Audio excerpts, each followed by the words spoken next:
Yo, what's up? I am going live just for a moment, just because I've had some requests for things, and I thought I would just take care of them right now. Actually, give me a second. Sound effects. Dun, dun, dun, dun. So, I've had some questions about stuff. Hold on. How do I tell how this is working? Okay, so I've had some questions about, like Virgil asked how to do my behind the back 180 spin. I just wanted to record it really quick. I didn't want to upload it to YouTube or anything, so I figured I'd just do it here. And then there was a poi question about a guy who kept racking himself in the groin, which happens a bit. Besides, I mean, I could say you just wear a protector, you know. But I guess I just wanted to go over this really quick video. I'm not going to be on very long, but while I'm here, if you have some questions, feel free to ask. Virgil, the answer to your question is very simply, if I'm holding the staff in my left hand and I'm going counterclockwise, this is how you begin the motion. And yeah, I'll tag you in this video when I'm done, just so you have it. So as you're going behind your back, basically what you're going to do is you're going to pull it down to where your thumb's out. So as we're doing the figure eight, the moment we go behind our back and our thumb is pointing out, it usually pulls itself back up to the front, but we're not going to go there now. What we're going to do is the moment it goes behind the back, we're going to take our thumb and we're going to swing it all the way 180 degrees to the other side, okay? So we're here. Once we get our thumb facing outward and it's facing at 9 o'clock, it's going to go down and around to the other side, like so. Now this will this will kind of change the way your hand would have to move. It's actually going the opposite direction, but we're trying to get it to kind of give this kind of rotation over on the right side. So my left hand swinging, it comes, as soon as it comes to the outside, it goes down and over to the other side right here. Whoosh. So if you do it fast, it's right there. Like that. But we're going to do it nice and slow again one more time. Thumbs to the outside, pointing this direction. My hand goes this way. And then we're going to make a half moon from from 3 o'clock, 12 o'clock, 9 o'clock. Shwoop. Now, we could go like this forever, but this just kind of looks a little weird because your body's kind of stuck here. I mean, you can, especially if you use your hand and you like start doing like different kinds of motions with it. But we are going to work on the move where we unwound out of it, which is this one. Oh, sorry, lack of space. So here we are. We're doing our figure eights to the left with our left hand going counterclockwise. Once we get down here, thumb faces towards the outside, spins a half circle this direction, and it starts to move this way, okay? So it's still going counterclockwise behind our body. The moment it goes from 3, 12 to 9, once it's over here, we start to unwind, and all we have to do to unwind our body is take our right foot and take a step this way. Step. Now as we step, this is continuing to unwind. We don't want to stop moving the staff. So here to here, step, step, and that's it. That's really all there is to it. That's the whole move. I've just broken it down. This is ancient secret. So the only people that will know this are the people watching this video, which may be a few or maybe a lot. So again, figure eight, here, to the outside, swing it across. Get it across again from 3 o'clock, 12 o'clock, 9 o'clock. Turn and unwind. Do you see how I'm always keeping it in front of me and turn and unwind? And from there we can do it again. Back, twist, turn, out. And this allows us to do it forever and ever and ever until we're out of energy and eventually die and decompose. Okay. The other question was, how do I not hit my groin with poi? And I really wanted to cover this because I think it's really important to not hit yourself in the groin with poi. A matter of fact, I would say it's probably pretty vital that you don't hit yourself in the groin with poi as much as possible, unless you're into that kind of thing, which is not going to be discussed on the Flowtricks website, everybody, nor the Facebook group. Anyways, so usually what's happening, and see, I don't know, I think he said butterfly. The thing is if your planes are straight, you're not going to be hitting yourself in the groin unless you put your groin in the way. If your planes are not straight, you're going to be hitting yourself quite a bit. So, he said, I'm sorry, I forgot the name of the person, but he mentioned being able to do it with nunchucks, but not with poi. Now, if you think about it, nunchucks are a lot like poi, except for the handles are longer and the strings are shorter. So it's a lot easier to create like tight motions. But it's really not much different with poi in that regard, except for you have like this extra slack that happens.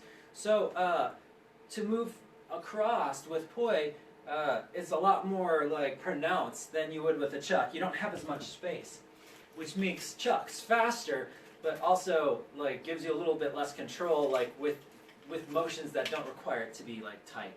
So when you're doing like butterflies with chucks, it's pretty easy, right? Because it's pretty tight like this. You don't have these long strings coming across. Now, once you start using these, you could start like losing your ability to keep these things straight. I find the easiest way is if you start seeing poi like get out of alignment, like this kind of looks out of alignment. I don't know if you can see that. It's kind of out of alignment a little bit. The best way that I've always found is two things. One is that you stand in front of a very flat wall and you put yourself against that flat wall. I'm going to use Mr. Arm again. My little... There we go. I use this thing. This is my temporary wall right now because I have it very flat. That way you can see, and I'm going to be kind of sideways to it. So the first thing I'm going to do is when I practice this move, I'm going to get as close to the wall as I possibly can. Again, this is going to be my... This is supposed to be a wall, okay, that you guys can see. It's facing this direction now. So when I'm doing my butterflies, I'm going to get here. I'm going to try not to hit my groin. If you have to, kind of stand back. I'm going to get as close to the wall as I can without actually hitting it. Now if I hit the wall, I know that I've missed my plane a little bit. The other thing is, you know, with chucks especially, we bend our planes a lot with chucks if you're not used to it. That's because a lot of the times when we're doing motions, it's got like this slanted motion to it, which you can't get away with in poi as much. You can't get away with the diagonal as much as you could with nunchucks, just because it's a tight chord. So some things to think about is one is accentuating your arms a little bit more when you start doing transition motions. The other thing to think about is when you're going to your butterfly, for instance, if you feel like the planes are getting off, give it like an up and down lift. The up and down lift is like makes things so much easier. Especially if you're standing in front of a wall. Here's a real wall. If I was just standing in front of a wall, I can just give it an upward and downward lift and then try to get my hands closer to the edge of the wall. So hopefully that'll help. Give that a shot. So I got the staff one out of the way. Mostly just try not to, you know, put your groin in the way. That's one answer. And the other answer is to work on your planes. Be a little bit more loose. Be like a little bit more like open-armed when you do poi motions as opposed to chucks. Because if you're transitioning from chucks to poi, everything needs to go from tight to a little bit looser. I'm going to go check and see if there's any more questions. Harrison Moody, hey, so good, yes. Awesome. Does anyone have any more questions, by the way, while I'm on? I'm just taking a look here. I'm going to stay on for a few more minutes to see if there's any questions. Let me see, what else? I don't know if you guys noticed, I just did a 4K recording. I'm going to go check the questions in a second. If you guys have any questions about requests or something about nunchucks or flow arts or performance or any of that, now's the time to ask, because I actually have some spare time right now and I feel like sharing. So it's really nice. I've upgraded my computer and I redid my little studio space around here, so it's I pretty much covered a lot more black, which means that I can zoom out more. So you'll notice this week's video is the first video where it's actually where you can actually see more space, and it's not so close to where you can only see just my chest and my face, but it's like I can actually reach out and stretch, unlike this video. But it's pretty cool. Please let me know what you think about that. Yeah, questions. Orbitals. Never got how to do it. And okay, so orbitals and being nervous while performing. An orbital is a poi move where basically, and these ones, like the heavier your poi are, usually the easier it is. An orbital is basically when you're crossing two poi into each other, and then you pull, whoosh, and they cause really cool effects. I mean, there's a lot of, there are a lot of tutorials on how to do an orbital with poi, but essentially you want to start in crank position, If you don't know what crank position is, like when you spin your poi, they're going to be touching in the center. Do you see how they touch? So as soon as this one's coming up towards the center, this one's coming down, and if they were actually to touch points, it would look like they're actually going to hit each other, except if you look from the side, they're actually one's slightly ahead of the other. Actually, one's a lot, not even slightly. One's a lot more ahead of the other. That's kind of how you start it, but I think you could just explore with this, and then basically what happens is they're going to cross paths. They're going to cross paths for a second. So you're going to try to get them tangled into each other. So as we're spinning it this way, all of a sudden they're going to cross. Oops, my hand. They're going to cross paths like that. The moment they cross paths and they make one revolution, you turn 90 degrees into that revolution and you pull. And you don't pull harder than this spin. You kind of pull equally with this spin. And if you pull it off just right, fun, fun, fun. If you pull it off just right, it should continue this spin, and you can just keep slowly giving it like this nice taut pressure and keep pulling it outward as it goes through. So again, we're in crank position here. You need swivels too. If you don't have swivels, here I'm going to grab up here so that way we don't use my swivels. Eventually the string will get tangled up. When you go here, it's going to wind the string up and the string's going to look all wound up and it'll eventually get stuck. So that's basically it. We're in crank position. We try to get them to cross into each other. Give it one revolution, turn 90 degrees, and just pull very gently but firmly. Let's see. What else we got here? Tips on how to not be nervous when performing. Okay, so I think it's really important to let yourself be nervous when you perform.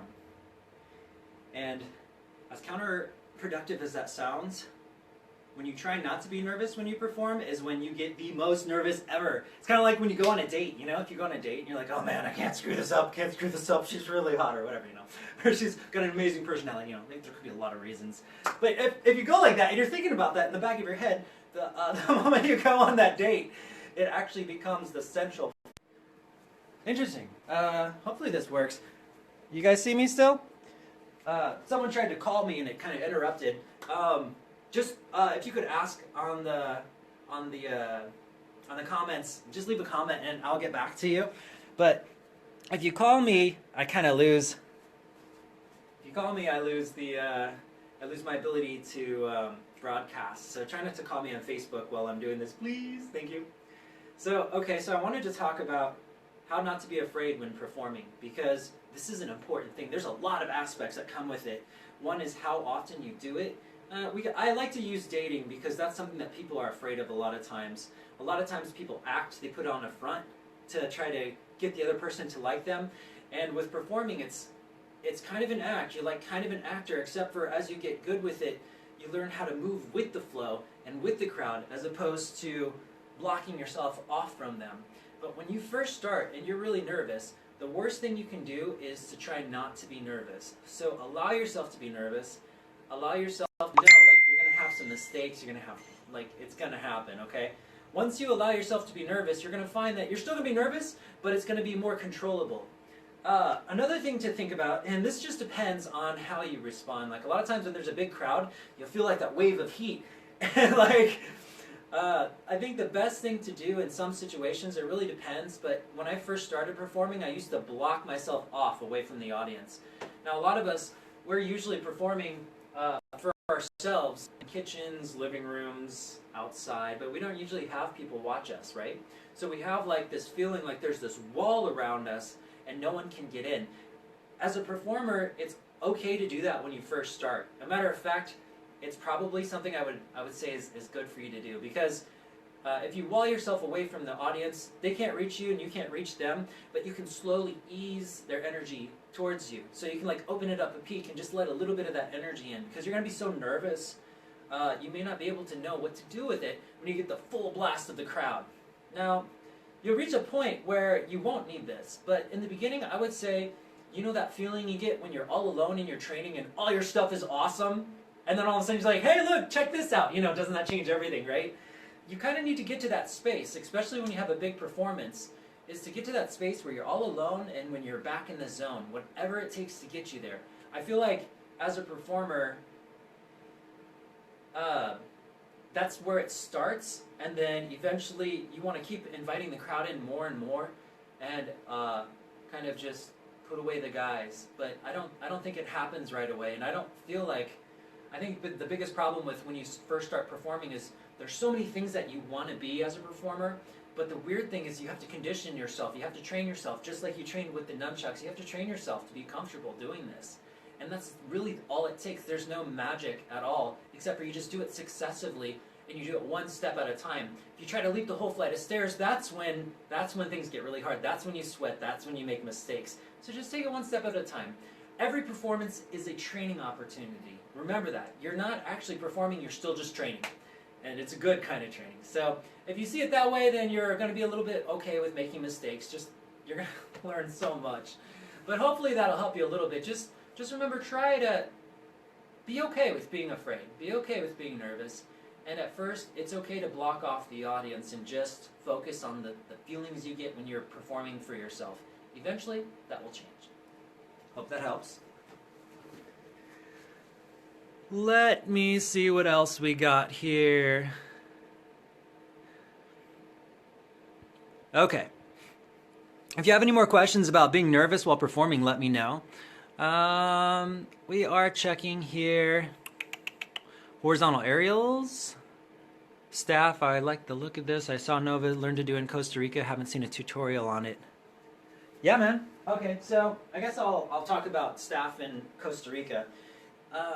There are some videos that I just have to be taught in person, and then there's also some props where I just kind of wait because I want to have something special for Costa Rica. So I don't want to necessarily give away everything in videos, just because I want people to look forward to something also when they come to retreats or when I teach classes. I still have special things. One of them was the staff lesson that I just taught in the beginning, actually, that little trick that I showed for Virgil, which I'm sure he'll appreciate. Like, there's just little things. So, yes, there's going to be more staff tutorials, definitely, but for the time being, I think I'm going to be teaching more martial arts and nunchucks still. We'll kind of go over to, we'll cross over sides a little bit later. I mean, God, there's so much to teach, right? If you guys really want to know my end goal, I would love to teach 3 videos a week, but as time permits and things that I have to do right now, I just have too many other commitments. But if I can get YouTube to really start soaring, and if I can get like more views, like I could put more time to it, just because, you know, I don't know, I guess it's a catch-22, because if I do it, it'll create more people, so there we go. Horizontal aerials was the next question. I'm not sure exactly, like, tips for horizontal aerials is, it's important, again, just like with poi, when you hit yourself in the groin, it's important to have good planes with the horizontal aerials. You don't want to hit your eye, so you definitely want to kind of have, you definitely want to stay back, and you want to kind of extend your arm as much as possible. But a lot of it has to do with this wrist flick that happens at the end, and upward lifts. So like when I throw a horizontal aerial, like so, as my wrist flicks, before I get ready to let go, my wrist almost leads and pulls it upwards, and then I let go. It's almost like whoosh. So in slow motion, it's like let go. Swing, pull, and let go. It's like that. It really is almost like a 90-degree turn. Like you watch those bikes on Tron, how they're like zoom, zoom, because it's just like oops, drop it. Anyways, yeah. So it's here, flick, let go. That's really, a lot of times, if you just throw it without lifting, it'll just fly away. And if you lift while you're throwing, it could go kind of diagonal this direction. So I usually go straight across as much as I can. Be very straight, and then be very up at the same time. So just break it off into 2 paths. And that usually works. Just remember to lock that elbow out. Okay, let me see what else we got. If there's any more questions, I'm probably going to close off soon here. Let me just see if there's anything else. My nervousness stopped after chucking in front of my job. I feel like the pressure makes me try harder. Sure, man. Yeah, no, that's totally true. Yeah. Well, I think I'm going to close off. Mostly I wanted to make that for Virgil, because he's been asking me for a while about that move. But yeah, man, I mean, really, it's just, with performing, you just got to keep doing it. Some people are going to get it right away, especially people that are used to crowds, and then others, you got to take it step by step like everything else. Anyways, hope you guys watch that new Flowtricks video I just made. I'm really excited about this, like making my studio looking better too. I think I'm gonna make some better videos. I'm gonna check one more time for last questions, last call. All right, you guys. Well, I'm gonna get going. You guys be well. Keep spinning.